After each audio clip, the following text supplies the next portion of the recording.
Dözmür ürək yarım, qəlbim sinəmdə çırpınar canım.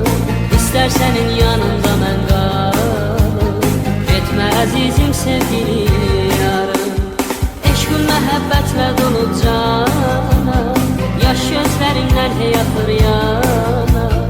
Sən bax mənə yarım yana yana, qoy bu məhəbbət daimi qala. Səndən sonra heç bir kəsim yoxdur, getmə yarım getsin qəmin çoxdur. Ağlar keçər hər günlərim sənsiz, çətin gülə dodaqlarım mənsiz. Səndən sonra heç bir kəsim yoxdur, getmə yarım getsin qəmin çoxdur.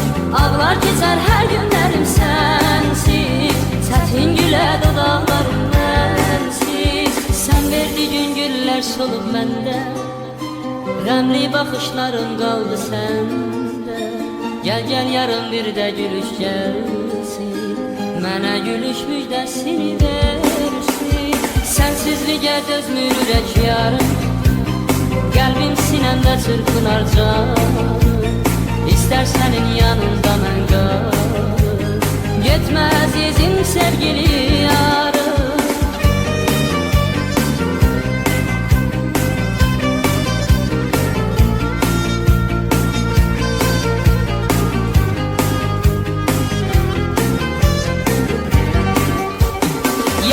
Alışdım eşqüyə yarım, dərdə düşüb sənsiz mənim canım. Sən bax mənə gəl gör mənim halım, tutsun səni ay gül mənim ahım. Getmə qərarım otlanıb yandan, özgədimə ağlar günə qallar. Hər bir baxışla dərdini ağlar, rüyalarda səni yada sallar. Səndən sonra heç bir kəsim yoxdur, getmə yarım getsin qəmin çoxdur.